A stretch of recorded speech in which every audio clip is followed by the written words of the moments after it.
Hi dear students, welcome back once again to our online class. Today I am going to take social science in that political science. See, social science in that political science.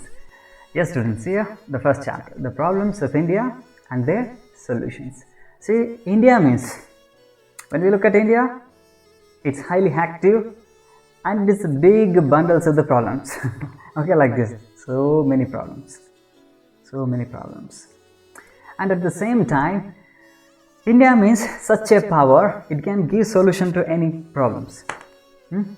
Yes, let's see today what are the problems of India and how can we give solution to the problems of India. Okay, yes, this is a brief glance for you. All these kind of problems are there. Now, according to your textbook, which are given, let's focus upon them. India has faced numerous external and internal problems since 1947. 1947 ಇಂದ ನಮಗೆ independence ಬಂದಾಗಿನಿಂದ ಹಲವಾರು ಪ್ರಾಬ್ಲಮ್ಸ್ಗಳಿದೆ. ಯಾವ ರೀತಿ external problems ಅಂದರೆ ಔಟ್ಸೈಡಿಂದ attack ಮಾಡೋದು. India war ನಡೀತಲ್ಲ, India Pakistan war, India China war, ಈ ರೀತಿ. ಸೊ ಔಟ್ಸೈಡಿಂದ ಆಗಿರುವಂಥ ಪ್ರಾಬ್ಲಮ್ಸ್ಗಳು, ಹಾಗೆ ಇಂಟರ್ನಲ್ ಪ್ರಾಬ್ಲಮ್ಸ್ ನಮ್ಮ ದೇಶದೊಳಗಡೆ ಕ್ರಿಯೇಟ್ ಆಗಿರೋಂಥ ಪ್ರಾಬ್ಲಮ್ಸ್, ಅವನ್ನೆಲ್ಲ ಇಂಡಿಯಾ ತುಂಬ ಫೇಸ್ ಮಾಡ್ತಾ ಇದೆ, ಹಾಗೆ ತುಂಬ ಫೇಸ್ ಮಾಡಿದೆ. The support of citizens is needed for our democratic governments at the centre, state and local levels. ಈ ರೀತಿ ಈ ಪ್ರಾಬ್ಲಮ್ಸ್ಗೆಲ್ಲ ಸೊಲ್ಯೂಷನ್ ಕಂಡುಹಿಡಿಬೇಕು, ಸೊಲ್ಯೂಷನ್ ಸಿಗಬೇಕಂದ್ರೆ ಸಿಟಿಸನ್ಸ್ಗಳದ್ದು ಸಪೋರ್ಟ್ ಸಿಗಬೇಕು, ನಮ್ಮ ಜನಗಳ ಸಪೋರ್ಟ್ ಇರಬೇಕು. ಯಾವುದೇ ಆಗಲಿ, if there is no support of the people, government cannot do anything. That's all. Support of citizens is needed for democratic governments. Democratic governments ಯಾವ್ಯಾವು? Central government, state government and local level governments. Central government ಅಂದರೆ national ಲೆವೆಲಲ್ಲಿರುವಂಥ government, state level ಇಲ್ಲಿ state level ನಮ್ಮ ಕರ್ನಾಟಕದಲ್ಲಿ, local levels ಅಂದರೆ ಇಲ್ಲಿ ಪಂಚಾಯತ್ ಇರ್ತಾವಲ್ಲ, ಮೈಸೂರು ಜಿಲ್ಲಾ ಪಂಚಾಯತ್, ತಾಲೂಕ್ ಪಂಚಾಯತ್, ಗ್ರಾಮ ಪಂಚಾಯತ್, ಇವನ್ನೆಲ್ಲ ನಾವು ಲೋಕಲ್ ಲೆವೆಲ್ಸ್ ಅಂತ ಕರಿತೀವಿ. ಈ ಎಲ್ಲ ಡೆಮೋಕ್ರೆಟಿಕ್ ಗವರ್ನಮೆಂಟ್ಸ್ಗೆ ಪೀಪಲ್ಗೆ, ಸಿಟಿಸನ್ಸ್ಗದು ಸಪೋರ್ಟ್ ಇರಬೇಕು. ಆ ಥರ. Most of them are human made and national emergencies. Hence the need is to find a reasonable and human solution. ಇಲ್ಲಿರುವಂಥ ಹಲವಾರು ಸಮಸ್ಯೆಗಳಲ್ಲಿ ಮೋಸ್ಟ್ ಆಫ್ ಬಹುಪಾಲು ನಾವು ಮನುಷ್ಯರುಗಳು ನಾವೇ ಕ್ರಿಯೇಟ್ ಮಾಡ್ಕೊಂಡಿರುವಂಥ ಸಮಸ್ಯೆಗಳಿವೆ. ಹಾಗೆ ನಮ್ಮ ಕೈಲಿ ಸೊಲ್ಯೂಷನ್ ಕೊಡೋಕ್ಕಾಗುತ್ತೆ, ಆದರೂ ಕೂಡ ಕೊಡ್ತಾ ಇರೋದಿಲ್ಲ. ಈ ರೀತಿ ಮಾಡ್ಕೊಂಡಿರುವಂಥ ಸಮಸ್ಯೆಗಳು ಹ್ಯೂಮನ್ ಮೇಡ್ ಸೊಲ್ಯೂಷನ್ಸ್ ಆಗಿರ್ತವೆ. ಹಾಗೆ ಅವು ನ್ಯಾಷನಲ್ ಎಮರ್ಜೆನ್ಸಿ, ನಮ್ಮ ರಾಷ್ಟ್ರಕ್ಕೆ ಇಮಿಡಿಯೇಟಾಗಿ ಸೊಲ್ಯೂಷನ್ ಕಂಡುಹಿಡಬೇಕಾದಂಥವು ಆಗಿದೆ. ನ್ಯಾಷನಲ್ ಎಮರ್ಜೆನ್ಸಿ ಅಂತಂದರೆ ಆ ರೀತಿ ತುಂಬ ಅರ್ಜೆಂಟ್ ನೀಡ್ ಅಂತ ಹೇಳ್ತೀವಲ್ಲ, ಆ ರೀತಿ. Hence the need is to find reasonable and human solution. ಆದ್ದರಿಂದ ಹ್ಯೂಮನ್ ಮೇಡ್ ಪ್ರಾಬ್ಲಮ್ಸ್ಗೆ ನಾವು ಹ್ಯೂಮನ್ಸೇ ಸೊಲ್ಯೂಷನ್ ಕೊಡಬೇಕು ಅದಕ್ಕೆ, ಅಲ್ವಾ? Yes. Next, the solution is to be found through good administration, social reformation, fast and efficient judiciary. ಹಾಗಾದರೆ ಸೊಲ್ಯೂಷನ್ ಯಾವ ರೀತಿ ಕೊಡಬೇಕಂದ್ರೆ ಗುಡ್ ಅಡ್ಮಿನಿಸ್ಟ್ರೇಷನಿಂದ, ಒಳ್ಳೆ ಆಡಳಿತ ಕೊಡೋದ್ರಿಂದ ಸೊಲ್ಯೂಷನ್ನ ಹಾಕೊಂಡಿರ್ಬೋದು. ಈಗ ಪೊಲಿಟಿಷಿಯನ್ಸ್ ಎಲ್ಲ ಬರ್ತಾರಲ್ಲ, ಅವ್ರು ಯಾವುದೇ ಜಾತಿ ರಾಜಕಾರಣ ಮಾಡ್ದಲೇ, ಲಂಚಗಳನ್ನ ತಗೊಳ್ದಲೇ, ಹಾಗೆ ಅಧಿಕಾರಿಗಳು ಯಾರ್ಯಾರು ಬರ್ತಾರೋ ಅವರೆಲ್ಲರೂ ಒಳ್ಳೆ ಅಡ್ಮಿನಿಸ್ಟ್ರೇಷನ್ ಕೊಟ್ಟರೆ ನಮಗೆ ಸ್ವಲ್ಪ ಸೊಲ್ಯೂಷನ್ ಸಿಗುತ್ತೆ. ಹಾಗೆ ಸೋಷಿಯಲ್ ರಿಫಾರ್ಮೇಷನ್ ಆಗಬೇಕು, ನಮ್ಮ ಸಮಾಜದಲ್ಲಿ ಬದಲಾವಣೆ ಆಗಬೇಕು. ಫಾಸ್ಟ್ ಆ್ಯಂಡ್ ಎಫಿಷಿಯಂಟ್ ಜುಡಿಷಿಯರಿ, ಹಾಗೆ ಯಾರಾದರೂ ತಪ್ಪುಗಳನ್ನ ಮಾಡಿದಾಗ ಅವ್ರಿಗೆ ಬೇಗ ಪನಿಷ್ಮೆಂಟ್ ಕೊಡಬೇಕು. ಆಗ ಬೇರೆಯವರು ಕೂಡ ಎದುರ್ತಾರೆ, ಪನಿಷ್ಮೆಂಟ್ ಬೀಳುತ್ತೆ ಅಂತೇಳಿ. ತಪ್ಪು ಮಾಡಿದವನಿಗೆ 15 ವರ್ಷ 20 ವರ್ಷ ಆದಮೇಲೆ ಪನಿಷ್ಮೆಂಟ್ ಕೊಡೋಕೆ ಹೋದರೆ ಆಮೇಲೆ ನೋಡೋಣ ಅಂತಂತಾರೆ, ಗೊತ್ತಾನೆ, ಸಿಕ್ಕಾಕೊಂಡ್ಮೇಲೆ ನೋಡೋಣ ಅಂತಾರೆ. ಎಸ್, ಹಂಗೆ. So these are the ways to find the solutions for these general problems. Okay, yes. This is the first slide.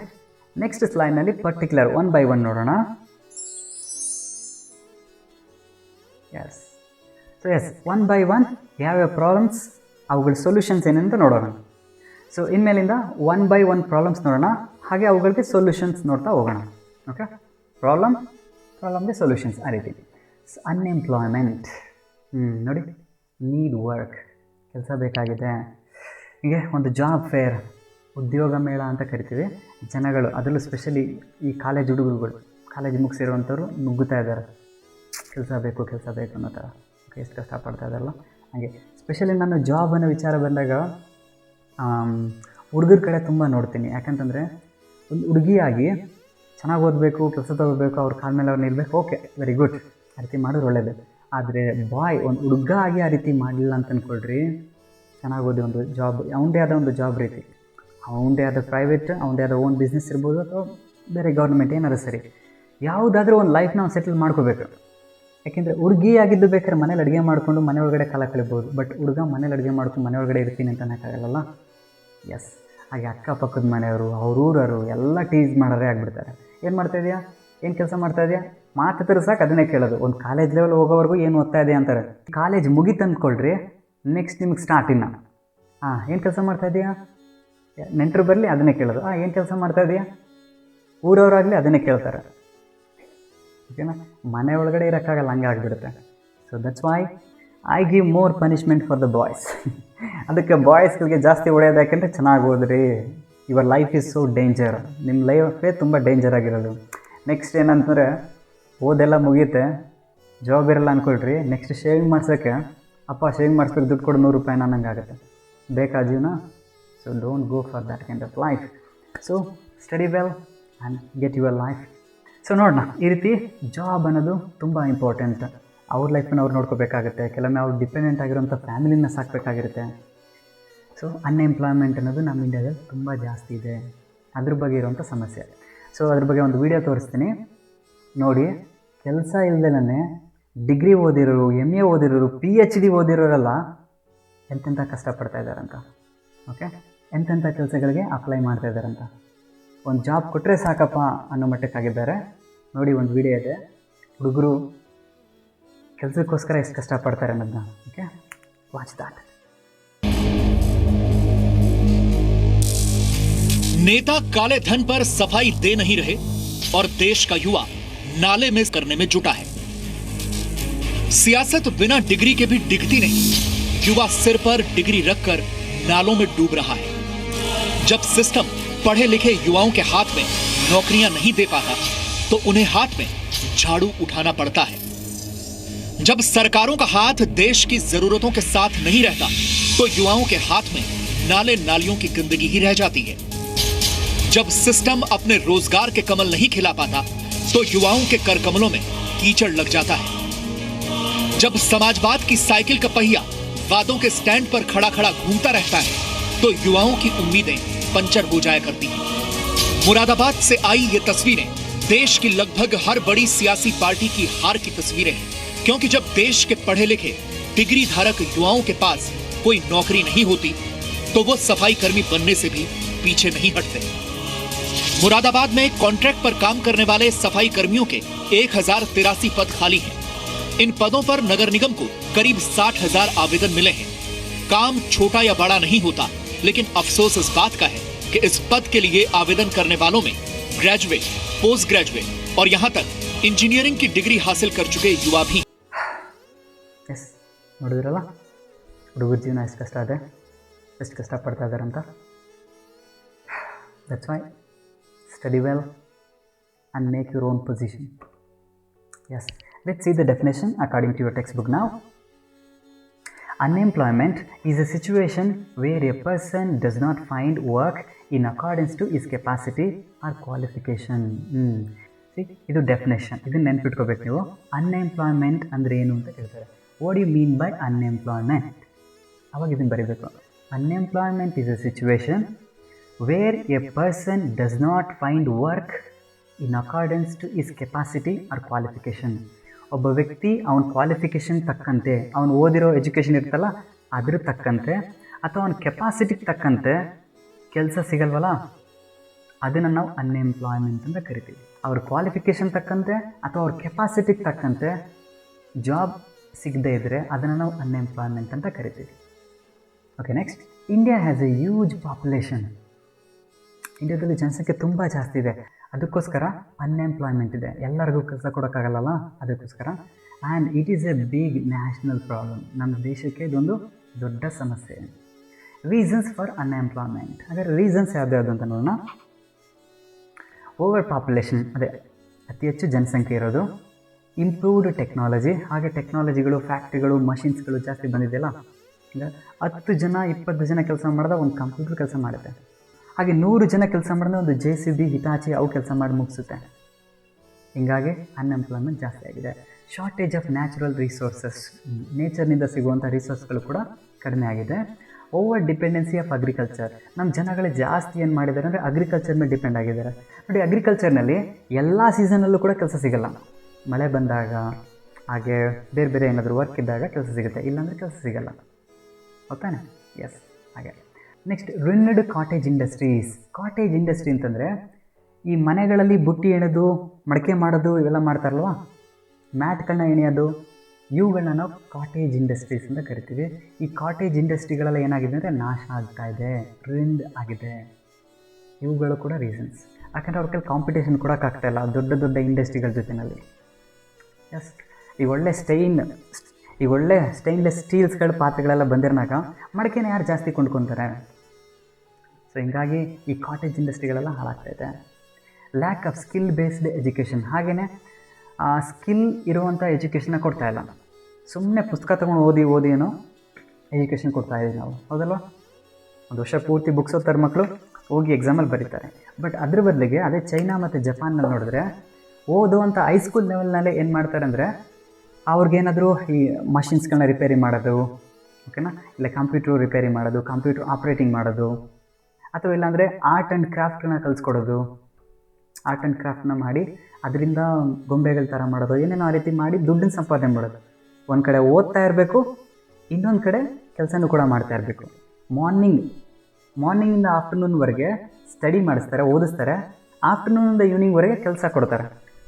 ಓಕೆನಾ? ಹೀಗಾಗಿ ಸ್ಟಡಿ ಕೂಡ ಆಯಿತು, ಕೆಲಸ ಕೂಡ ಆಯಿತು. ಯಾವ ಸ್ಟಡಿ ಮಾಡಿದ್ರು ಅದೇ ಬೇಸ್ ಮೇಲೆ ಕೆಲಸ ಇರುತ್ತೆ. ಸೊ ನೋಡ್ಬೇಕು ಆ ರೀತಿ ನಮ್ಮ ಇಂಡಿಯಾದಲ್ಲಿ ಯಾವಾಗ ಬರುತ್ತೆ ಅಂತ. ಈಗ ನ್ಯೂ ಎಜುಕೇಷನ್ ಪಾಲಿಸಿ ಅಂತ ತರ್ತಾ ಇದ್ದಾರೆ, ಅದರಲ್ಲಿ ಏನೇನು ಚೇಂಜಸ್ ಮಾಡ್ತಾರೆ ಅಂತ ನೋಡೋಣ. Okay, so totally lack of skill based education, that is next. Because of these unemployment has become a huge problem. ಇಷ್ಟೆಲ್ಲ ಪ್ರಾಬ್ಲಮ್ಗಳಿಂದಾಗಿ ಅನ್ಎಂಪ್ಲಾಯ್ಮೆಂಟ್ ಜಾಸ್ತಿ ಆಗಿದೆ. ಕೇಳ್ಬೋದು, what are the reasons for unemployment ಅಂದರೆ ಈ ಪಾಯಿಂಟ್ಸ್ಗಳನ್ನ ನೀವು ಬರೀಬೇಕು. According to census of 2011, the poverty rate is 21.9%. This one is important. Poverty rate ಎಷ್ಟಿದೆ ಅಂದರೆ ಅಕಾರ್ಡಿಂಗ್ ಟು 2011 ಸೆನ್ಸಸ್ ಪ್ರಕಾರ 21.9%. This indicates the growing problem of unemployment in India. ಇದು ತೋರಿಸುತ್ತೆ ನಮ್ಮ ದೇಶದಲ್ಲಿ 100 ಜನರು ಇದ್ದಾರೆ ಅಂತಂದರೆ ಅದರಲ್ಲಿ 21 ಜನ ಕೆಲಸ ಇಲ್ಲದವರೇ ಇರ್ತಾರೆ. 21.9%, 21-22% ಜನ ಆ ರೀತಿ. So in this slide I have told you about definition of unemployment and causes of unemployment and what is the percentage of unemployment in our India. Okay, yes.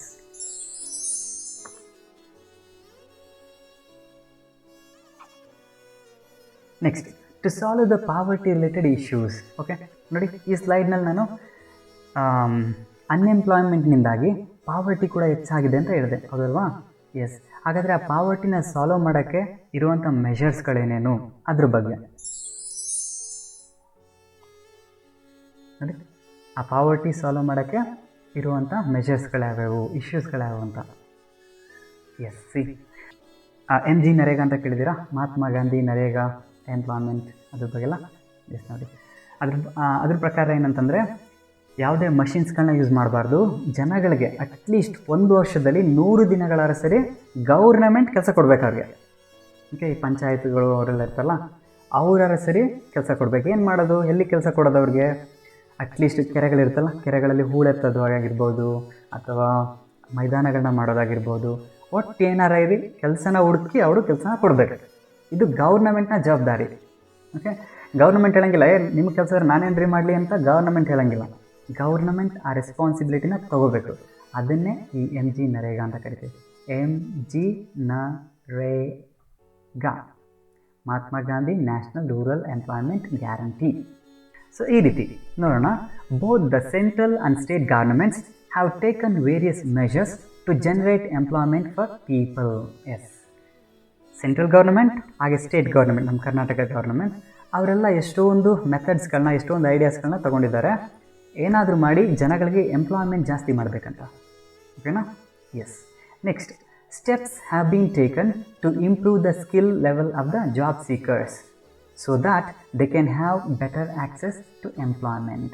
ನಮ್ಮಲ್ಲಿ ಕೆಲವೊಬ್ರು ಇರ್ತಾರೆ, ಅವ್ರಿಗೆ ಕೆಲಸಗಳನ್ನ ಮಾಡುವಂಥ ಶಕ್ತಿ ಇರುತ್ತೆ, ಆದರೆ ಅವ್ರಿಗೆ ಸ್ಕಿಲ್ ಇರೋದಿಲ್ಲ, ಐಡಿಯಾಸ್ ಇರೋದಿಲ್ಲ, ನಾಲೆಡ್ಜ್ ಇರೋದಿಲ್ಲ. ಮೊಬೈಲ್ ರಿಪೇರಿ ಮಾಡೋದಿರ್ಬೋದು, ಮಿಕ್ಸಿ ರಿಪೇರಿ ಮಾಡೋದಿರ್ಬೋದು, ಹಾಗೆ ಟೋಟಲಿ ಹೋಮ್ ಮೇಡ್ ಥಿಂಗ್ಸ್ಗಳನ್ನ ಚೇಂಜಸ್ ಮಾಡ್ತಾ ಅವುಗಳಿಗೆಲ್ಲ ಆಗುವಂಥ ಪ್ರಾಬ್ಲಮ್ನ ಸೊಲ್ಯೂಷನ್ ಕೊಡೋದು.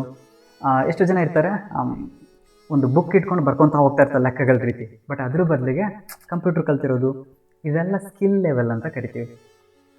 ಹಾಗೆ 100 ಜನಕ್ಕೆ ಕೆಲಸ ಮಾಡೋದು, ಯಾವುದೋ ಒಂದು ಮಷಿನ್ ಕರ್ಕೊಬಂದು ಅದನ್ನು ಆಪ್ರೇಟ್ ಮಾಡ್ತಾ ಕೆಲಸ ಮುಗಿಸೋದಿರ್ಬೋದು, ಇವನ್ನೆಲ್ಲ ನಾವು ಸ್ಕಿಲ್ ಅಂತ ಕರಿತೀವಿ. ನಮ್ಮ ಜನಗಳಲ್ಲಿ ಸ್ಕಿಲ್ನ ಇಂಪ್ರೂವ್ ಮಾಡಬೇಕು, ಅವಾಗೇನಾಗುತ್ತೆ, ಜಾಬ್ಗಳು ಕೂಡ ಜಾಸ್ತಿ ಸಿಗುತ್ತೆ ಅವ್ರಿಗೆ. ಹಾಗೆ so that they can have better access to employment. Access ಅಂದರೆ ಎಂಟ್ರಿ ಅಂತ, ಓಕೆನಾ? ಆ್ಯಕ್ಸೆಸ್ ಅಂದರೆ ಎಂಟ್ರಿ. ಎಂಪ್ಲಾಯ್ಮೆಂಟ್ಗೆ ಎಂಟ್ರಿ ಆಗಲಿಕ್ಕೆ ತುಂಬ ಈಸಿ ಆಗುತ್ತೆ ಸ್ಕಿಲ್ ಎಲ್ಲ ಡೆವಲಪ್ ಆದರೆ ಅಂತ. Next, providing loans and subsidy to enable people to engage in self employment. ನೋಡಿ, ಕೆಲವೊಬ್ಬರಿಗೆ ಏನೋ ಒಂದು ಬಿಸ್ನೆಸ್ ಮಾಡಬೇಕು ಅಂತ ಐಡಿಯಾ ಇರುತ್ತೆ, ಆದರೆ ಇನ್ವೆಸ್ಟ್ಮೆಂಟ್, ದುಡ್ಡು, ವಿಟಮಿನ್ ಎಮ್, ಮನಿ ಇರೋದಿಲ್ಲ. ಈಗೇನು ಮಾಡೋದು? ಅದಕ್ಕೋಸ್ಕರ ಅಂಥವ್ರಿಗೆ ಗೌರ್ನಮೆಂಟ್ ಏನು ಮಾಡುತ್ತೆ ಅಂದರೆ ಲೋನ್ಸ್ಗಳನ್ನ ಕೊಡುತ್ತೆ, ಹಾಗೆ ಸಬ್ಸಿಡಿ ಕೊಡುತ್ತೆ. ಸಬ್ಸಿಡಿ ಅಂದ್ರೇನು? 10,000 ರೂಪಾಯಿಗೆ ಯಾವುದೋ ಒಂದು ಮಷಿನ್ ಸಿಗುತ್ತೆ ಅಂದರೆ ಅದನ್ನು 5,000 ರೂಪಾಯಿನ ಗೌರ್ನಮೆಂಟ್ ಕೊಟ್ಕೊಡುತ್ತೆ, ಇನ್ನು 5,000 ರೂಪಾಯಿ ಇವರು. ಸೊ 5,000 ರೂಪಾಯಲ್ಲಿ ಸಬ್ಸಿಡಿ ಸಿಕ್ಕಿದಂಗೆ. ಹಾಗೆ ಸೊ ಲೋನ್ ಅಂತಂದರೆ ಸಾಲಗಳು ಕೊಡೋದು.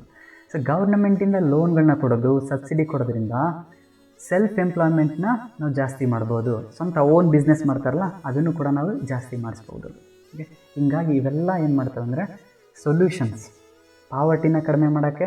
ಆ ಪಾವರ್ಟಿ ಕಡಿಮೆ ಆಗಿ ನೆಕ್ಸ್ಟು ಅನ್ಎಂಪ್ಲಾಯ್ಮೆಂಟು ಕೂಡ ಕಡಿಮೆ ಆಗಲಿಕ್ಕೆ. ಸೊ ನೆಕ್ಸ್ಟ್ ಪಾಯಿಂಟ್ ನೋಡಿ, handicrafts and products created out of self employment are unable to compete with goods created by globalized economy, and this has further complicated the issue of unemployment. Okay, ನಮ್ಮ unemployment ಜಾಸ್ತಿ ಆಗಲಿಕ್ಕೆ ಇನ್ನೊಂದು ಕಾರಣ ಏನಂದರೆ ಈ handicrafts ಇದೆ ನೋಡಿ, ಕೈಯಿಂದ ಮಾಡ್ತಾ ಇರೋವಂಥ ಕಲೆಗಳು. ಹ್ಯಾಂಡಿಕ್ರಾಫ್ಟ್ಸ್ ಅಂದರೆ ಕರಕುಶಲ ಕಲೆಗಳು ಅಂತ, ಕೈಯಿಂದ ಮಾಡುವಂಥದ್ದು. ಹೇಳಿದ್ನಲ್ಲ, ಈ ರೀತಿ ಬುಟ್ಟಿ ಮಾಡೋದು, ಮರಗಳ ರೀತಿ ಮಾಡುವಂಥದ್ದು, ಈ ರೀತಿ ದೇವಸ್ಥಾನಕ್ಕೆ ಪುಟ್ಟಿಗಳನ್ನ ಎತ್ಕೊಂಡು ಹೋಗ್ತಾರಲ್ಲ, ಆ ರೀತಿ ನಾವು ಮಾಡುವಂಥದ್ದು. ಇವನ್ನೆಲ್ಲ ನಾವೇನಂತಂದರೆ ಹ್ಯಾಂಡಿಕ್ರಾಫ್ಟ್ಸ್ ಅಂತ ಕರಿತೀವಿ. ಸೆಲ್ಫಾಗಿ ಈ ರೀತಿ ಹ್ಯಾಂಡಿಕ್ರಾಫ್ಟ್ಸ್ಗಳನ್ನ ಮಾಡೋವಂಥವ್ರು ಸ್ವಲ್ಪ ಕಷ್ಟ ಇದೆ. ಯಾಕಂತಂದರೆ ಅವರು ಕಾಂಪಿಟೇಷನ್ ಕೊಡೋಕ್ಕಾಗ್ತಾಯಿಲ್ಲ. ಹೊರಗಡೆಯಿಂದ ಗ್ಲೋಬಲೈಸ್ಡ್ ಬೇರೆ ಬೇರೆ ಕಂಟ್ರೀಸ್ಗಳಿಂದ ಒಳ್ಳೊಳ್ಳೆ ಫ್ಯಾಕ್ಟ್ರಿಗಳಲ್ಲಿ ರೆಡಿ ಮಾಡಿ ಬಿಡ್ತಾ ಇದ್ದಾರೆ. ಓಕೆ, ತುಂಬ ಚೀಪ್ ಆ್ಯಂಡ್ ಬೆಸ್ಟಾಗಿ ತುಂಬ ಕಡಿಮೆ ರೇಟ್ನಲ್ಲಿ ತಂದು ಆಗ್ತಾ ಇದ್ದಾರೆ. ಇವಾಗ ಪಾಪ ದಿನಗಟ್ಟಲೆ ಕೂತ್ಕೊಂಡು ಎಣ್ದಿರ್ತಾರೆ. ಜನಗಳೇನು ಮಾಡ್ತಾರೆ, ಈ ಹೊರಗಡೆಯಿಂದ ಬಂದಿರೋಂಥ ಕಡಿಮೆ ರೇಟಿನ ವಸ್ತುಗಳನ್ನ ತೊಗೊತಾರೆ, ಇವ್ರಿಗೆ ಯಾವುದೇ ಪ್ರಾಡಕ್ಟ್ಗಳು ಸೇಲ್ ಆಗೋದಿಲ್ಲ. ಹಿಂಗಾಗಿ ಅವ್ರ ಕಷ್ಟಗಳನ್ನ ಫೇಸ್ ಮಾಡ್ತಾ ಇದ್ದಾರೆ. ಎಸ್ ನೋಡಿ, unable to compete with goods created by globalized economy. Globalized ಅಂದರೆ ವರ್ಲ್ಡ್ ವೈಡ್ ಇರುವಂಥ ಎಕಾನಮಿಯಿಂದ.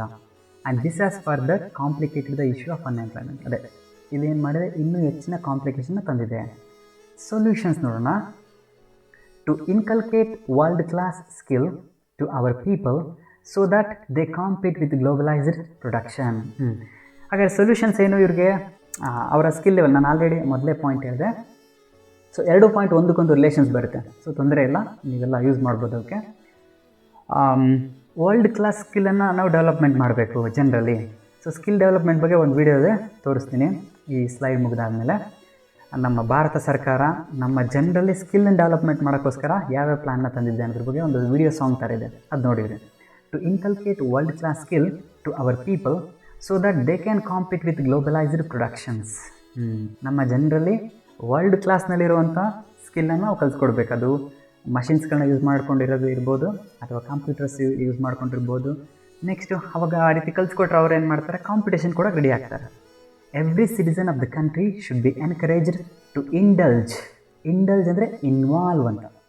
To involve in one or other employment by providing job oriented courses. ಏನಂತ ಹೇಳ್ತಾ ಇದ್ದಾರೆ, ನಮ್ಮ ದೇಶದಲ್ಲಿರುವಂಥ ಎಲ್ಲರಿಗೂ ಕೂಡ ಜಾಬ್ ಓರಿಯೆಂಟೆಡ್ ಕೋರ್ಸನ್ನು ಕೊಡಬೇಕು ಅವ್ರಿಗೆ.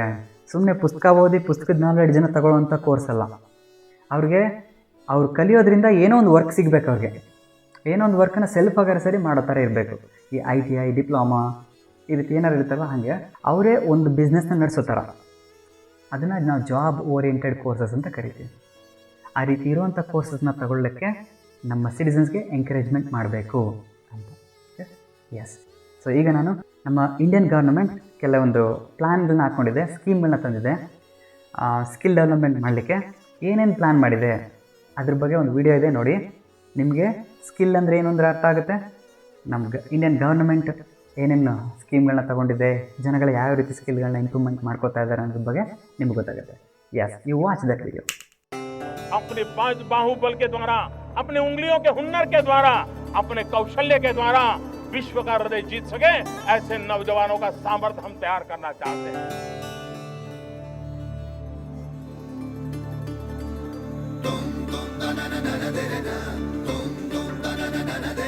चलो काम करें, चलो काम करें, कुछ सीखें, कुछ नाम करें. चलो काम करें, चलो काम करें, कुछ तुम सीखो, कुछ मैं सीखूं, कुछ तुम जानो, कुछ मैं जानूं, मिलजुल कर नए कमाल करें. चलो काम करें, चलो काम करें, चलो काम करें.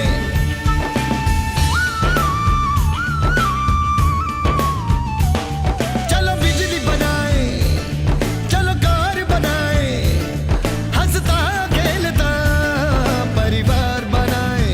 ओ दुनिया में देश का नाम करें.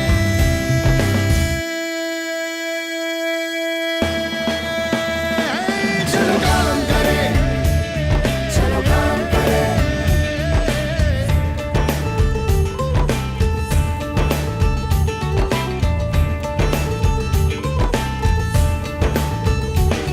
चलो काम करें, चलो काम करें, चलो काम करें, चलो काम करें. कुछ तुम सीखो, कुछ मैं सीखूं, नए युग को नया प्रणाम करें. चलो काम करें. चलो सीखें एक नया हुनर और चले काम पर स्किल इंडिया के साथ. अब तक लाखों लोग प्रधानमंत्री कौशल विकास योजना से जुड़ चुके हैं. अब आपकी बारी है. कौशल भारत, कुशल भारत. अधिक जानकारी के लिए 08800055555 पर मिस्ड कॉल दें. Yes, students, this is about the skill India.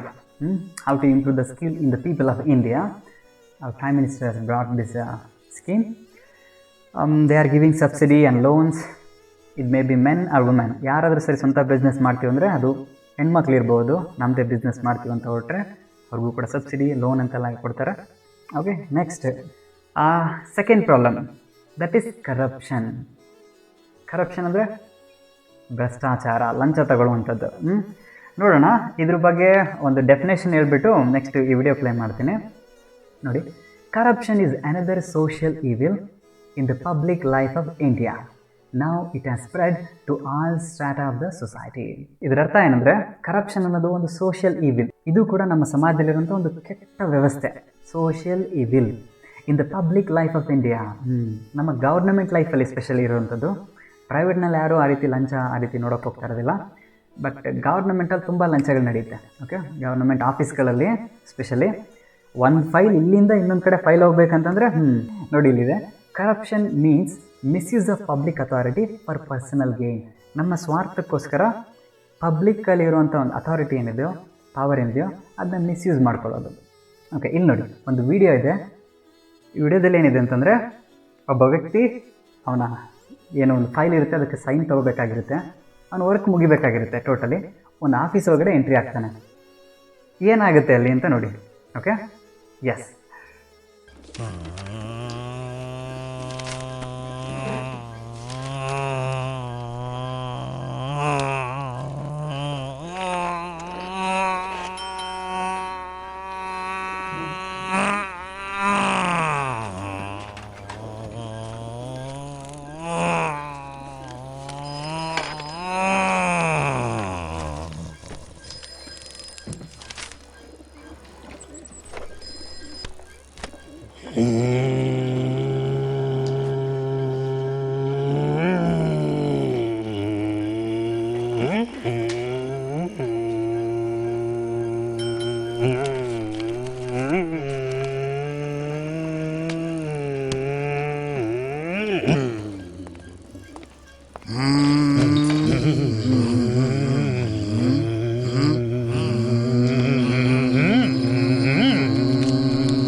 Okay, students, you saw this video, how the government offices, government ಆಫೀಸಲ್ಲಿ ಯಾವ ರೀತಿ ಮಿಕ್ಸಿ ರೀತಿ ಹಾಕಿ ರುಬ್ತಾರೆ ಅನ್ನೋದ್ರ ಬಗ್ಗೆ ಒಂದು ವಿಡಿಯೋ ಕೊಟ್ಟಿದ್ದಾರೆ. Okay, that's all. Yes, that is, let's see about this corruption and its effect. Okay, next you see about the corruption. This is the definition. ಇದು definition ಆಗಿರುತ್ತೆ. Corruption means misuse of public authority for personal gains. ನಮ್ಮ ಪರ್ಸನಲ್ಗೋಸ್ಕರ ತಗೊಳ್ಳೋಕೆ ಆ ರೀತಿ. Next, sweeping away all the procedures for A narrow personal gain. ಇದು ಕೂಡ ಇನ್ನೊಂದು definition. ನಿಮ್ಗೆ ಇದಾದರೂ ಬರಿಬೋದು, ಇದನ್ನಾರ ಬರಿಬೋದು. ಇದ್ರ ಮೀನಿಂಗ್ ಏನಂದರೆ, ಕೆಲವೊಂದು ಪ್ರೊಸೀಜರ್ಸ್ ಇರ್ತಾವೆ ನೋಡಿ, ಗೌರ್ಮೆಂಟ್ನ ಪ್ರೊಸೀಜರ್, ಅವನ್ನೆಲ್ಲ ಸೈಡ್ಗೆ ಇಟ್ಬಿಡೋದು. ಯಾವುದಕ್ಕೋಸ್ಕರ? ಸ್ವೀಪಿಂಗ್ ಅಂದರೆ ಸೈಡ್ಗೆ ಗುಡಿಸಿ ಸೈಡ್ಗೆ ಇಟ್ಬಿಡ್ತೀವಲ್ಲ, ಸ್ವೀಪಿಂಗ್ ಅಂದರೆ ಗುಡಿಸೋದು ತಾನೆ, ಆ ರೀತಿ ಗೌರ್ಮೆಂಟ್ನ ಪ್ರೊಸೀಜರ್ ಏನಿದ್ವು ಅವನ್ನೆಲ್ಲ ಗುಡಿಸಿ ಸೈಡ್ಗೆ ಇಟ್ಬಿಡೋದನ್ನು ನಮ್ಮ ಪರ್ಸ್ನಲ್ ಗೇನ್ಗೋಸ್ಕರ, ನ್ಯಾರೋ ಪರ್ಸ್ನಲ್ ಗೇನ್ಗೋಸ್ಕರ, ಅದನ್ನು ನಾವು ಕರಪ್ಷನ್ ಅಂತ ಕರಿತೀವಿ. Next, corruption stays away from legal framework in its operation. It has become contagious disease in personal life. So ಈ ಕರಪ್ಷನ್ ಅನ್ನೋದು ಲೀಗಲ್ ಫ್ರೇಮ್ವರ್ಕಿಂದ ಔಟ್ಸೈಡ್ ಇರುತ್ತೆ. ಲೀಗಲ್ ಅಂದರೆ ಕಾನೂನು, ಓಕೆ, ರೂಲ್ಸ್ ಇರುತ್ತಲ್ವ, ಈ ಕಾನೂನಿನ ಕಟ್ಟಳೆಗಳ ಸಿಸ್ಟಮ್ ಏನಿರುತ್ತೋ ಅದರಿಂದ ಹೊರಗಡೆ ನಡೆಯುವಂಥದ್ದು ಈ ಕರಪ್ಷನ್ ಅನ್ನೋದು. ಕಾನೂನು ಸಪೋರ್ಟ್ ಇದೆಯಾ ಅದಕ್ಕೆ? ಕರಪ್ಷನ್ಗೆ ಇಲ್ಲ. ಅದಕ್ಕೇ it's away from legal procedures, legal framework ಅಂತ ಕರಿತೀವಿ. ಹಾಗೆ ಇದು ಕಾಂಟೇಜಿಯಸ್ ಆಗಿಬಿಟ್ಟಿದೆ. ಕಾಂಟೇಜಿಯಸ್ ಡಿಸೀಸ್ ಅಂದರೆ ಒಬ್ಬರಿಂದ ಇನ್ನೊಬ್ರಿಗೆ ಸ್ಪ್ರೆಡ್ ಆಗುವಂಥ ಡಿಸೀಸ್, ಅದನ್ನು ನಾವು ಕಾಂಟೇಜಿಯಸ್ ಡಿಸೀಸ್ ಅಂತ ಕರಿತೀವಿ. ಈಗ ಗೌರ್ಮೆಂಟ್ ಆಫೀಸಲ್ಲಿ ಮೆಜಾರಿಟಿ ಹೆಂಗಾಗುತ್ತೆ ಅಂದರೆ, ಅವ್ನು ಲಂಚ ತಗೋತಾವನೆ, ನಾವು ತಗೊಳ್ಳೋಣ, ಒಂದೊಂದು ದಿನಕ್ಕೂ 1,000-2,000 ದುಡ್ಡು ಮಾಡ್ಕೊಂಡೋಯ್ತಾನ ಅವನು, ಈ ರೀತಿ. ಗೌರ್ಮೆಂಟ್ ಸ್ಯಾಲ್ರಿ ಒಂದು 20,000-30,000 ಸಿಕ್ಕಿದ್ರೆ, ಹಾಗೆಯೇ ಪ್ರತಿದಿನ 1,000-2,000 ದುಡ್ಡು ಮಾಡ್ಕೊಂಡು ಹೋಗ್ತಾ ಇದ್ದರೆ 60,000-70,000 ದುಡ್ಡು ಮಾಡ್ದಂಗೆ ಆಯ್ತಲ್ಲ ತಿಂಗಳ, ಹಿಂಗೆ ಯೋಚನೆ ಮಾಡ್ತಾರೆ. ಎಸ್, ದಿಸ್ ಇಸ್ ಈ ರೀತಿಯಾಗಿ ಕಾಂಟೇಜಿಯಸ್ ಡಿಸೀಸ್ ಆಗಿ ಬೆಳೀತಾ ಇದೆ, ಒಬ್ಬರಿಂದ ಒಬ್ಬರಿಗೆ ಬೆಳ್ಕೊತ ಹೋಗ್ತಾ ಇದೆ. Okay, in this slide about the definition they have given. So next, effects of corruption. ಈ ಕರಪ್ಷನಿಂದ ಆಗುವಂಥ ಎಫೆಕ್ಟ್ಸ್ಗಳೇನೇನು ಎಕ್ಸಾಂಪಲ್ ಕೇಳಬಹುದು ನೋಡಿ. ಈ ಪಾಯಿಂಟ್ಸ್ಗಳನ್ನ ಬರೀಬೇಕು. Corruption influences negatively on both personal as well as public sphere of life. ಈ ಕರಪ್ಷನ್ ಅನ್ನೋದು ಪರ್ಸ್ನಲ್ ಲೈಫ್ಗೂ ಅಫೆಕ್ಟ್ ಮಾಡುತ್ತೆ, public ಲೈಫ್ಗೂ ಕೂಡ ಅಫೆಕ್ಟ್ ಮಾಡುತ್ತೆ, ಪರಿಣಾಮ ಬೀರುತ್ತೆ. It also influences negatively the economic, social and political life of country. ಅದ್ರ ಜೊತೆಗೆ ನಮ್ಮ ದೇಶದ ಎಕನಾಮಿಕ್ ಸಿಸ್ಟಮ್ ಇರುತ್ತೆ ನೋಡಿ, ಫೈನಾನ್ಷಿಯಲ್ ಸಿಸ್ಟಮ್, ಅದನ್ನು ಕೂಡ ಕೆಳಗಡೆ ಬೀಳಿಸುತ್ತೆ. ಸೋಷಿಯಲ್ ಅಂದರೆ ಜನರ ಮನಸ್ಥಿತಿ ಐತಲ್ಲ, ಸಮಾಜದ ಸ್ಥಿತಿನೂ ಕೂಡ ಹಾಳು ಮಾಡಿಡುತ್ತೆ. ಎಲ್ಲರೂ ಅವ್ನು ಲಂಚ ತಗೋತಾನೆ, ನಾನು ಯಾಕೆ ತೊಗೋಬಾರ್ದು, ಇವ್ನು ತಗೋತಾನೆ, ನಾನು ಯಾಕೆ ತೊಗೋಬಾರ್ದು, ಹಿಂಗೆ ಎಲ್ಲರ ಮನಸ್ಥಿತಿ ಕೂಡ ಚೇಂಜಸ್ ಆಗಿಬಿಡುತ್ತೆ. ಈ ರೀತಿ ಬಡಪಾಯಿ ಥರ ಬಂದಿದ್ರು ನೋಡ್ರಿ, ಈ ರೀತಿ ಬಂದು ಸಿಕ್ಕಾಕೊಂಡ್ರ ಕತೆ ಹಾಕಿ ಮಿಕ್ಸಿ ಥರ ರುಬ್ಬಿಟ್ಬಿಡ್ತಾರೆ. Okay, next, political life of the country. ಹಾಗೆ ರಾಜಕೀಯವಾಗೂ ಕೂಡ ಈ MLA MP ಮಿನಿಸ್ಟ್ರಿಗಳಲ್ಲಿ ಇರ್ತಾರಲ್ಲ, ಅವರು ಕೂಡ ಇಂಥ ಭ್ರಷ್ಟಾಚಾರಕ್ಕೆ ಇಳಿದುಬಿಡ್ತಾರೆ, ಕರಪ್ಷನ್ಸ್ಗೆ ಇಳಿದುಬಿಡ್ತಾರೆ. Yes, next, in the personal sphere corruption happens in personal ethics and morality. ಪರ್ಸ್ನಲಾಗಿ ತೊಗೊಂಡ್ರೆ ನಮ್ಮ ಒಳ್ಳೆತನ, ನಮ್ಮ ಕೆಟ್ಟತನ ನಮ್ಮೊಳಗಡೆ ಮಾತ್ರ ಇರುತ್ತೆ. ಏನಾದರೂ ಕೆಟ್ಟದಕ್ಕೆ ಕೈ ಹಾಕಿದಾಗ ಆವಾಗ ನಮ್ಮ ಮನಸ್ಸು ತುಂಬ ಕೊರಿತಾ ಇರುತ್ತೆ, ತುಂಬ ನೋಯ್ತಾ ಇರ್ತದೆ. ನಾನು ಲಂಚ ತೊಗೊಂಡ್ಬಿಟ್ಟೆ, ನಾನು ಅದು ಮಾಡಿಬಿಟ್ಟೆ, ನಾನು ಇದು ಮಾಡಿಬಿಟ್ಟೆ ಅಂತೇಳಿ, ಹೌದಾನೆ? ಸೊ ಇದೇನೇ ಆದರೂ ಪರ್ಸ್ನಲಾಗಿ ನಮ್ಮ ಹೊಟ್ಟೆನ ಉಳಿಸುತ್ತೆ, ನಮ್ಮ ನೆಮ್ಮದಿನ ಕಿತ್ಕೊಳ್ಳುತ್ತೆ, ನಮ್ಮ ನಿದ್ರೆನ ಹಾಳು ಮಾಡುತ್ತೆ ಪರ್ಸ್ನಲಾಗಿ ತೊಗೊಂಡ್ರೆ. Okay, next, in public sphere. ಹಾಗೆ ಪಬ್ಲಿಕ್ ಲೈಫಲ್ಲಿ ಯಾವ ರೀತಿ ದಾರಿ ಮಾಡ್ಕೊಳುತ್ತೆ ಅಂದರೆ ಲಂಚಕ್ಕೆ, ಲಂಚ ತೊಗೊಳಕ್ಕೆ, ಬ್ರೈಬರಿಗೆ, ನೆಪೋಟಿಸಮ್ಗೆ. ನೆಪೋಟಿಸಮ್ ಅಂತಂದರೆ ಇವರು ನಮ್ಮ ಫ್ಯಾಮಿಲಿಯವರು, ನಮ್ಮ ರಿಲೇಟಿವ್ಸು, ಇವ್ರಿಗೆ ಬೇಗ ಕೆಲಸ ಮುಗಿಸ್ಕೊಡ್ಬೇಕು, ಅವ್ರು ಯಾರೋ ನಮಗೆ ಗೊತ್ತಿಲ್ಲ, ಅವ್ರಿಗೆ ಹೆಂಗಾದ್ರೂ ಲೇಟ್ ಆಗಲಿ, ಈ ರೀತಿ ಇರುತ್ತಲ್ಲ, ಅದನ್ನು ನಾವು ನೆಪೋಟಿಸಮ್ ಅಂತ ಕರಿತೀವಿ. ಓಕೆ, ತಮ್ಮ ಪರಿಚಯಸ್ಥರಿಗೆ, ತಮ್ಮ ರಿಲೇಟಿವ್ಸ್ಗೆ ಬೇಗ ಕೆಲಸ ಮುಗಿಸ್ಕೊಡೋದನ್ನು, ಬೇರೆಯವ್ರಿಗೆ ನೆಗ್ಲಿಜೆನ್ಸಿ ಮಾಡೋದು, ಲೇಟ್ ಮಾಡೋದನ್ನು ನೆಪೋಟಿಸಮ್ ಅಂತ ಕರಿತೀವಿ. Next, caste favouritism. ಇವರು ನಮ್ಮ ಕ್ಯಾಸ್ಟ್ ಅವರು, ಇವರು ಬೇಗ ಕೆಲಸ ಮುಗಿಸ್ಕೊಡ್ಬೇಕು, ಅವರು ಬೇರೆ ಕ್ಯಾಸ್ಟ್ ಅವರು, ಅವ್ರಿಗೆ ಹಂಗೆ ಕೆಲಸ ನಿಧಾನನೇ ಆಗಬೇಕು, ಈ ರೀತಿ ಯೋಚನೆ ಮಾಡ್ತೀವೋ ಅದನ್ನು ಕೂಡ ಕ್ಯಾಸ್ಟ್ ಫೇವ್ರಿಟಿಸಮ್ ಅಂತೀವಿ. Next, intentional slow down of the work. ಆ ಇಂಟೆನ್ಷನಲಾಗೆ ವರ್ಕನ್ನ ಸ್ಲೋ ಮಾಡಿರ್ತಾರೆ, ಸೊ ಅದನ್ನು ಕೂಡ ಕರಪ್ಷನ್ ಒಳಗಡೆ ಬರುತ್ತೆ ನೋಡಿ. ಇವೆಲ್ಲ ಕರಪ್ಷನ್ ಒಳಗಡೆ ಬರುವಂಥವು. ಇಲ್ಲಿ ಮಾಡಿದ್ನಲ್ಲ, ದುಡ್ಡು ತೆಗೆದು ಕೊಡೋವರೆಗೂ ಕೂಡ ಹಂಗೆ ಹಿಂಗೆ ಅಂತ ರಿಯಾಕ್ಷನ್ಸ್ ನೋಡೋದಲ್ಲ, ಹಿಂಗೆ ಮಾಡೋದು, ಹಂಗೆ ಮಾಡೋದು, ಹಿಂಗೆ ಮಾಡೋದು, ಆ ಕೆಲಸಕ್ಕೆ ಈ ಕೆಲಸಕ್ಕೆ ಹೋಗೋದು, ಈ ರೀತಿ ಮಾಡ್ತಾ ಇರ್ತಾರೆ. ಸೊ ಇಂಟೆನ್ಷನಲ್ ವರ್ಕನ್ನು ಲೇಟ್ ಮಾಡಿರ್ತಾರೆ. ಇದನ್ನು are the various forms of the corruptions. ಅದೇ ಇವೆಲ್ಲ ಕರಪ್ಷನ್ಸ್ಗಳನ್ನ ಬೇರೆ ಬೇರೆ ರೂಪಗಳು ಅಂತ ಕೇಳ್ಬೋದು. ಬೇಕಾದ್ರೆ ಇದೇ ಸೆಂಟೆನ್ಸ್ನ ತೊಗೊಂಡು what are the various forms of corruptions, ಅವಾಗ bribery, nepotism, caste favouritism, intentional slow down of the work ಇವನ್ನೆಲ್ಲ ಬರೀಬೇಕು. 2 ಮಾರ್ಕ್ಸ್ ಕೇಳಿದ್ರೆ ಕೇಳ್ಬೋದು. Okay, be ready. During election time, ಹಾಗೆ ಎಲೆಕ್ಷನ್ ಟೈಮ್ನಲ್ಲಿ all these evil practices simply find inroads in to social life. ಸ್ಪೆಷಲಾಗಿ ಈ election ಟೈಮಲ್ಲೆಲ್ಲ ಇಂಥವೆಲ್ಲ ಜಾಸ್ತಿ ಆಗುತ್ತೆ. ಎಸ್, ಫೈನ್ಸ್ ಇನ್ ರೋಡ್ ಅಂದರೆ ಅವೆಲ್ಲ ರೋಡಿಗೆ ಇಳಿತವೆ ಅಂತ. ಇವೆಲ್ಲ ಏನೇನು ನೋಡಿದ್ವಲ್ಲ ಇವೆಲ್ಲ ರೋಡಿಗೆ ಇಳಿತವೆ. Next, political corruption leads to crime. ಹಾಗೆ ಈಗ ಪೊಲಿಟಿಕಲ್ ಲೆವೆಲ್ನ ನಡೆಯುವಂಥ ಕರಪ್ಷನ್ಸ್ಗಳು ಕ್ರೈಮ್ಗಳಿಗೆ ದಾರಿ ಮಾಡಿಕೊಡ್ತವೆ ಅಂತ. Next, it also provides motivation of corruption in public life and nourishes the miss administration on the part of officials. ಇದ್ರ ಮೀನಿಂಗ್ ಏನಂತಂದರೆ ಅಡ್ಮಿನಿಸ್ಟ್ರೇಷನ್ ವಿಚಾರದಲ್ಲಿ ತುಂಬ ಚೆನ್ನಾಗಿ ಸ್ಟ್ರಾಂಗ್ ಆಗಿರೋದಿಲ್ಲ. ಕಳಪೆ ಅಡ್ಮಿನಿಸ್ಟ್ರೇಷನ್ ಅಂತ ಕರಿತೀವಲ್ಲ, ಒಂದು ರೀತಿ ಖಡಕ್ಕಾಗಿ ಅಡ್ಮಿನಿಸ್ಟ್ರೇಷನ್ ಇರಲ್ಲ, ಹೆಂಗೆ ಬೇಕಂಗೆ ಕಳಪೆ ಅಡ್ಮಿನಿಸ್ಟ್ರೇಷನ್ ನಡೆಯುತ್ತೆ. ಆಫೀಸಲ್ಲಿ ಎಲ್ಲ ಇರೋರು ಅದಕ್ಕೆ ಹೇಳ್ತಾರೆ, ಓ ಆ ಆಫೀಸ್ಗೆ ಹೋದರೆ ಅಲ್ಲಿರೋರೆಲ್ಲ ಇಲಿ ಯಜ್ಞಗಳೇ ಕಣಪ್ಪ ಅಂತಾರೆ. ಓಕೆ, ಹೋದರೆ ಇರೋ ಪರ್ಸ್ನೆಲ್ಲ ಖಾಲಿ ಮಾಡಿಬಿಟ್ಟು ಕಳಿಸ್ತಾರೆ ಅನ್ನೋ. ಸೊ ಟೋಟಲಿ ಮಿಸ್ ಅಡ್ಮಿನಿಸ್ಟ್ರೇಷನ್ಗೆ ಅಫಿಷಿಯಲ್ಸ್ ಲೆವೆಲ್ನಲ್ಲಿ ಆಗುತ್ತೆ ಅಂತ. ಇವೆಲ್ಲ ಎಫೆಕ್ಟ್ಸ್ ಆಫ್ ದ ಕರಪ್ಷನ್ಸು. ಕರಪ್ಷನ್ಸ್ಗಳ ವೇರಿಯಸ್ ಫಾರ್ಮ್ಸ್ ಅಂದರೆ ಇವು. Okay, S.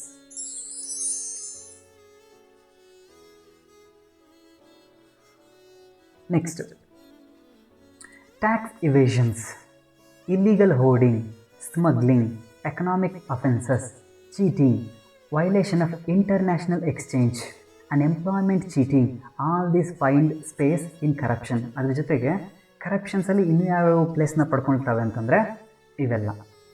ಓಕೆ, ನೋಡಿ,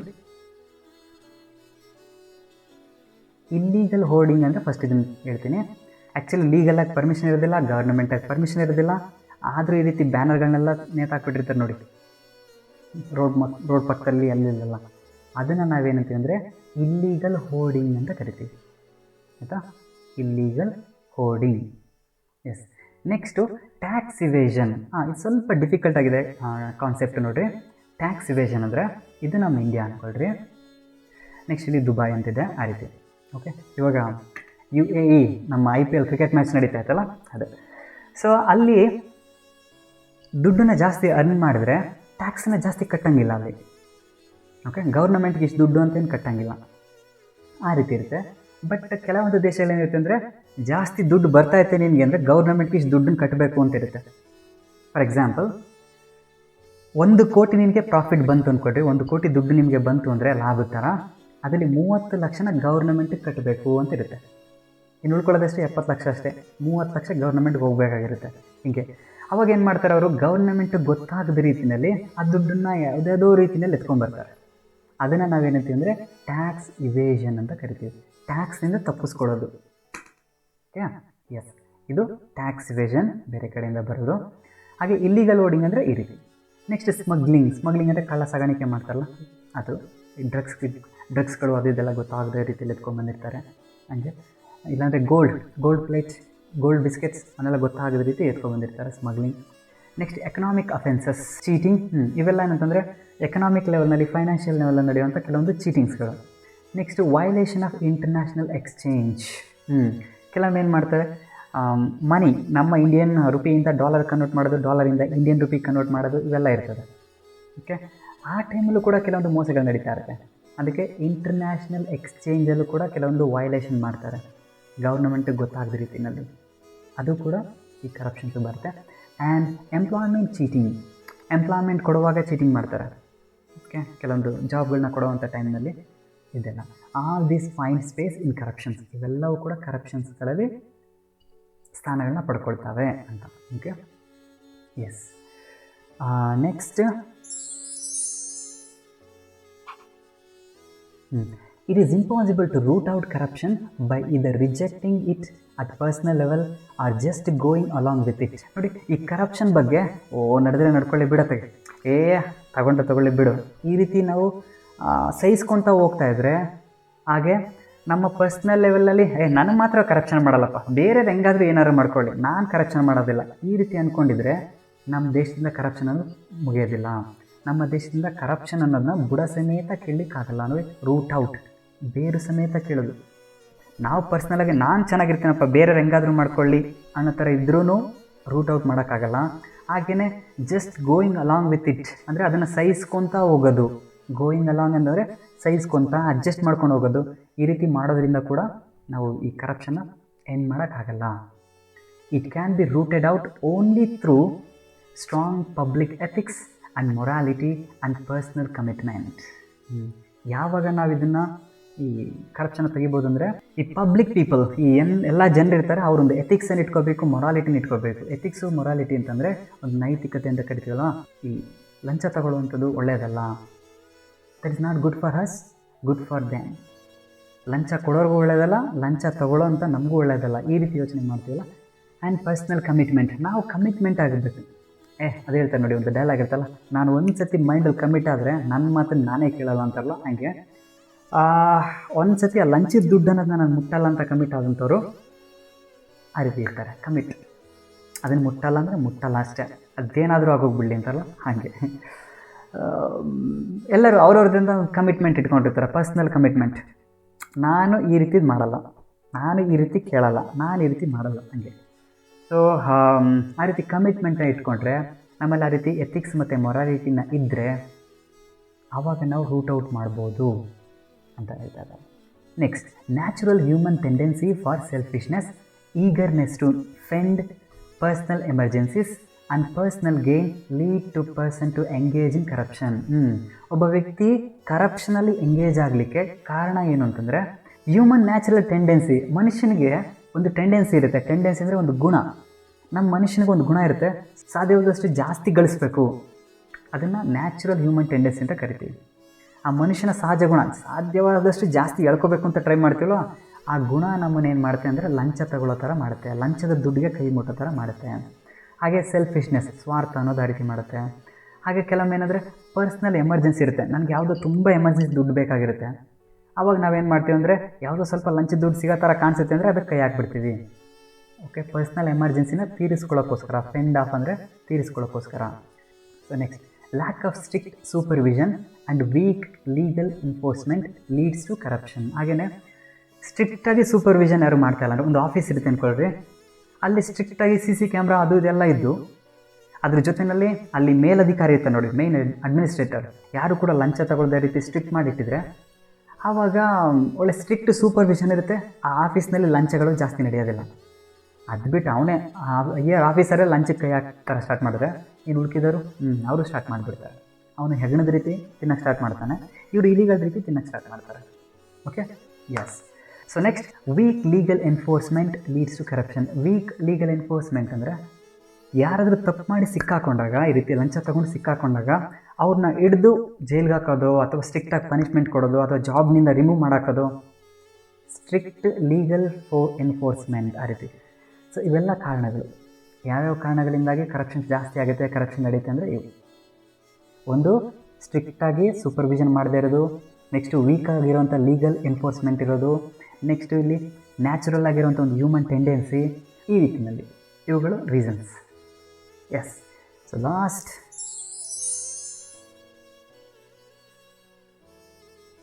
so let's see here solution for tackling corruption. ಈ ಕರಪ್ಷನ್ನ ಟ್ಯಾಕಲ್ ಮಾಡಲಿಕ್ಕೆ, ಅದನ್ನು ಕಂಟ್ರೋಲ್ ಮಾಡೋಕ್ಕೆ ಸೊಲ್ಯೂಷನ್ಸ್ ಏನೇನು, ಯಾವ ರೀತಿ ಪರಿಹಾರ? ಸೊ ಇಲ್ಲೊಂದು ವಿಡಿಯೋ ಇದೆ, ಆ ವಿಡಿಯೋ ನೋಡಿ, ಏನು ಅನಿಸುತ್ತೆ ನೋಡಿ. ಇದು ಕಾಮಿಡಿ ಆಗಿರೋದಲ್ಲ, ತುಂಬ ಹಾರ್ಟ್ ಟಚಿಂಗ್ ಆಗಿರುವಂಥದ್ದು. Okay, yes, let's see. Mishra ji, Mishra ji, मैं पूछने आया था कि मेरी फाइल कहाँ तक पहुँची? जहाँ रखी थी वहीं है। लेकिन मैं तो मिश्रा जी बहुत पहले से उसको। जोशी जी, आप टीचर हैं, साइंस के नियम जानते हैं, विज्ञान। देखिए, गाड़ी में पेट्रोल डालेंगे तो गाड़ी चलेगी। फाइल में कुछ डालिए, वजन बढ़ाइए उसका। जोशी जी को क्या है, चाय पियेंगे तो फिर चाय पानी की समझ आ जाएगी।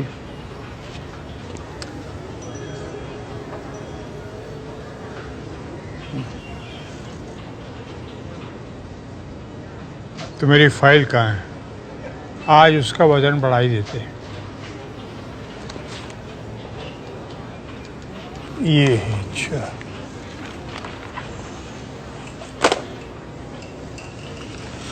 देखिए चाय का कमाल, समझ गए। लीजिए मिश्रा जी। क्या है ना सर, आप शिक्षक हैं, आपको समझाना अच्छा नहीं लगता है। वैसे वजन बढ़ गया सर। देखिए मिश्रा जी, मैं इतना तो नहीं जानता कि वजन बढ़ा है या कितना बढ़ा है। मैं इतना ज़रूर जानता हूँ कि आपके कंधों का बोझ बहुत बढ़ गया है।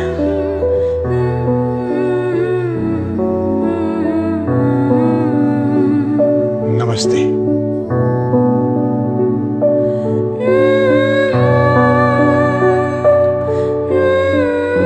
जोशी जी,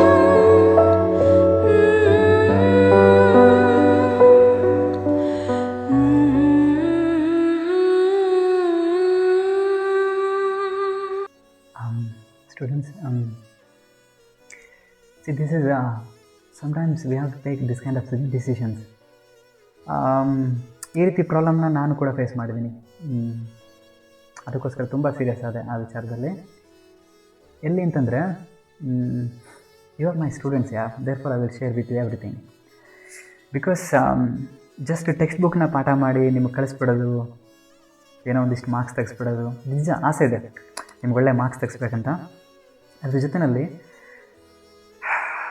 ಲೈಫನ್ನ ತೋರಿಸ್ಬೇಕಂತ ಆಸೆ ಇದೆ. ಅದಕ್ಕೆ ನಾನು ತುಂಬ ಪರ್ಸ್ನಲ್ ಥಿಂಗ್ಸ್ನ ನಿಮ್ಮ ಜೊತೆ ಶೇರ್ ಮಾಡ್ತೀನಿ. ಅದು ಬಿಟ್ಟು ಸ್ಟೂಡೆಂಟ್ಸ್ ಜೊತೆ, whoever may be my students, I will share with them so many things. ಯಾವುದ್ಯಾವುದನ್ನು ಶೇರ್ ಮಾಡ್ಬೋದು ಅದನ್ನೆಲ್ಲ ಶೇರ್ ಮಾಡ್ತೀನಿ.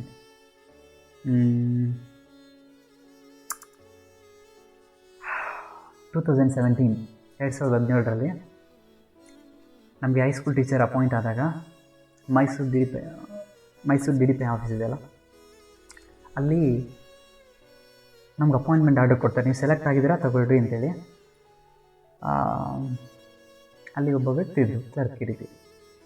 ಆ ವ್ಯಕ್ತಿ ಅಪಾಯಿಂಟ್ ಆರ್ಡರ್ನ ಕೊಡಲಿಕ್ಕೆ ನಾವು ಎಷ್ಟು ಕಷ್ಟಪಟ್ಟು ಓದಿ ಜಾಬ್ ತೊಗೊಂಡಿರ್ತೀವಿ, ಅದು ಅಪಾಯಿಂಟ್ ಆರ್ಡ್ರ್ ಕೊಡಲಿಕ್ಕೆ ಯಾರ್ಯಾರು ಅಪಾಯಿಂಟ್ ಆರ್ಡ್ರ್ ಇಸ್ಕೊತಾರಲ್ಲ ಅವ್ರು ಯಾರ್ಯಾರು ದುಡ್ಡು ಕೊಡಲ್ಲ ಅವ್ರಿಗೆ ಅಪಾಯಿಂಟ್ ಆರ್ಡ್ರನ್ನೇ ಬೇಕು ಕೊಡ್ತಿರಲ್ಲ.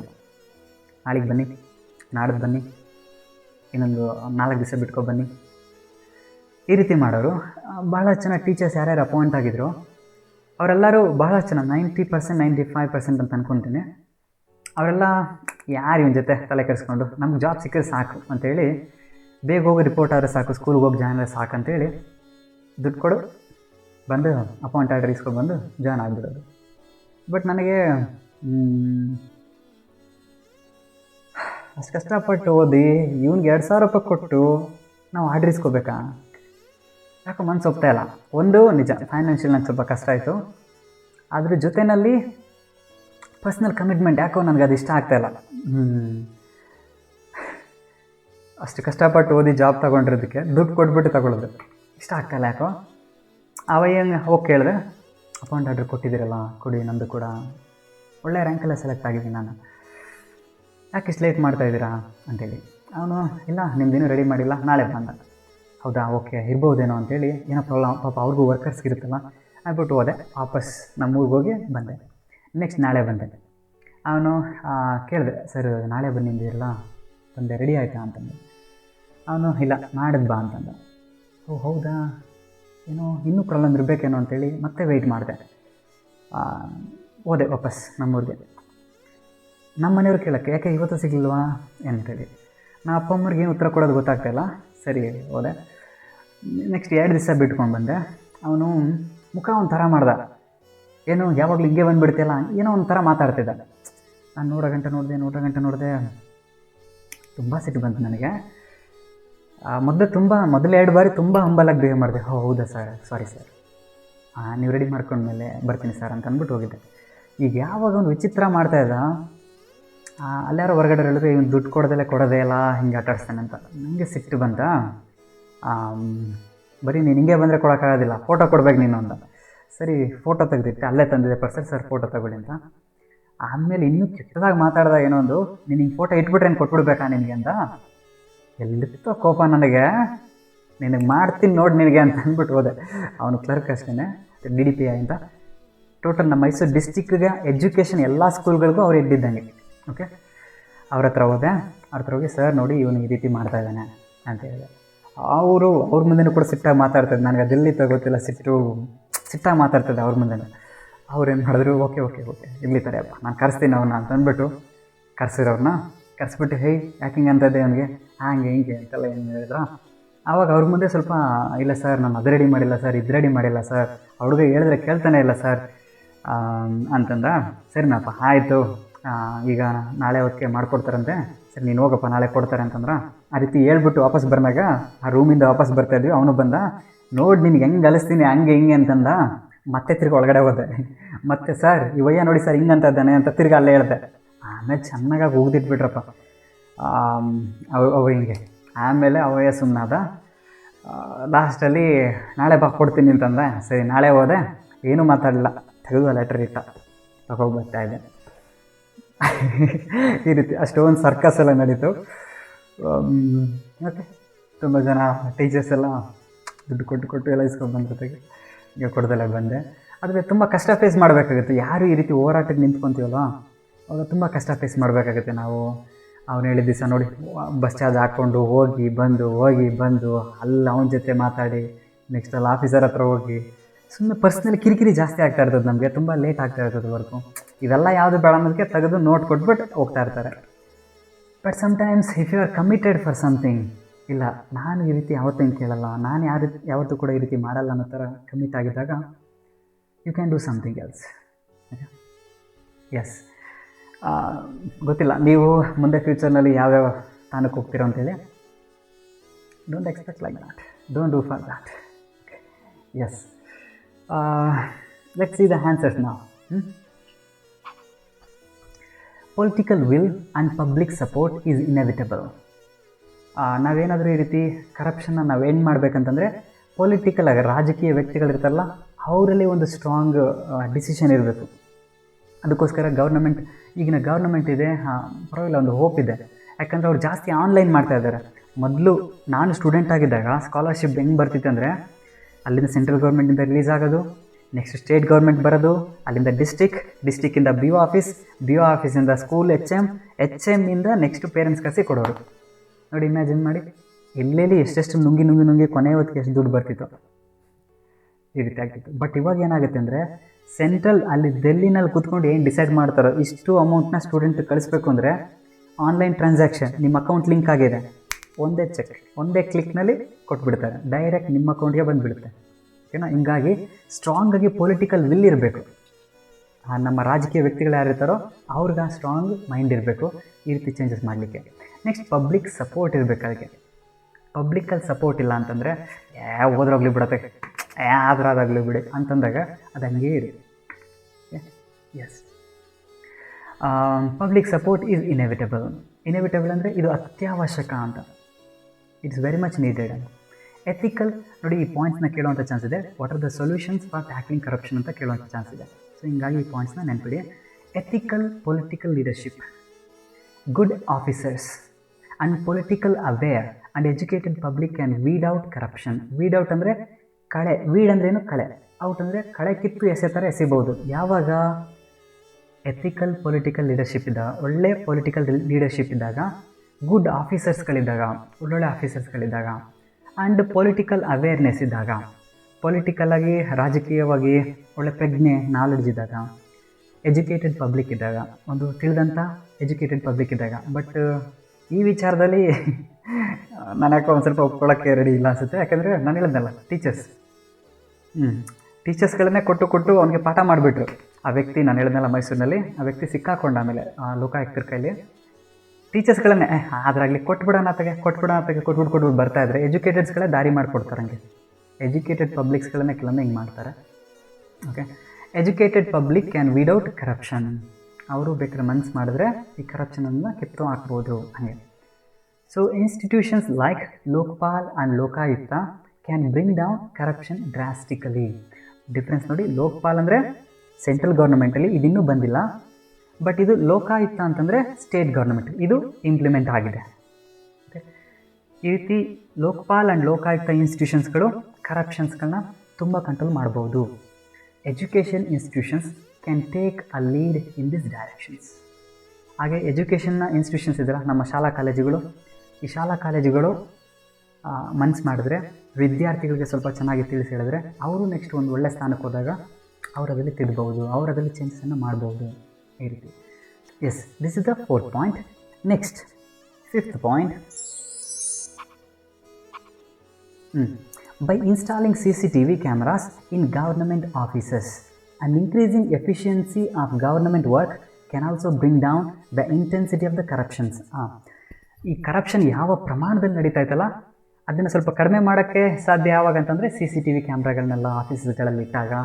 ಸರ್ ಹಂಗಾದರೂ ಕೂಡ ಹೊರಗಡೆ ಹೋದಾಗ ಅಡ್ಜಸ್ಟ್ಮೆಂಟ್ ಮಾಡ್ಕೊತಾರೆ ಸರ್, ಇರುತ್ತೆ, ಬಟ್ ಅಟ್ಲೀಸ್ಟ್ ಆಫೀಸಲ್ಲೇ ನಡೆಸುವಂಥ ದರ ಕಡಿಮೆ ಆಗುತ್ತಲ್ಲ, ಅದಕ್ಕೋಸ್ಕರ ಈ CCTV ಕ್ಯಾಮ್ರಾಗಳನ್ನ ಹಾಕುವಂಥದ್ದು ಸ್ವಲ್ಪ ಯುಟಿಲೈಸ್ ಆಗುತ್ತೆ. ಆಮೇಲೆ ಗೌರ್ನಮೆಂಟ್ ವರ್ಕ್ ಫೋರ್ಸ್ ಇದೆಯಲ್ಲ ಅದನ್ನು ಕೂಡ ಇನ್ಕ್ರೀಸ್ ಮಾಡಬೇಕು, ಅದರ ಎಫಿಷಿಯನ್ಸ್ನ ಇನ್ಕ್ರೀಸ್ ಮಾಡಬೇಕು. ಯಾವ ರೀತಿ? ಅದೇ ಆನ್ಲೈನ್ ಟ್ರಾನ್ಸಾಕ್ಷನ್ನು, ಆ ರೀತಿ. Measures like awarding harsh punishment for corrupt officials can also bring in some change. ಹಾಗೆಯೇ ಈಗ ಸಿಕ್ಕಾಕೊಂಡಂಥ ವ್ಯಕ್ತಿಗಳಿಗೆ ತುಂಬ ಹಾರ್ಡಾಗಿರೋ ಪನಿಷ್ಮೆಂಟ್ ಕೊಡಬೇಕು. ಸೊ ಈ ರೀತಿ 6 ಪಾಯಿಂಟ್ಸ್ ಇದೆ. These 6 points are the solution to tackle the corruption. So that's all students about the topic of corruption. So until next class,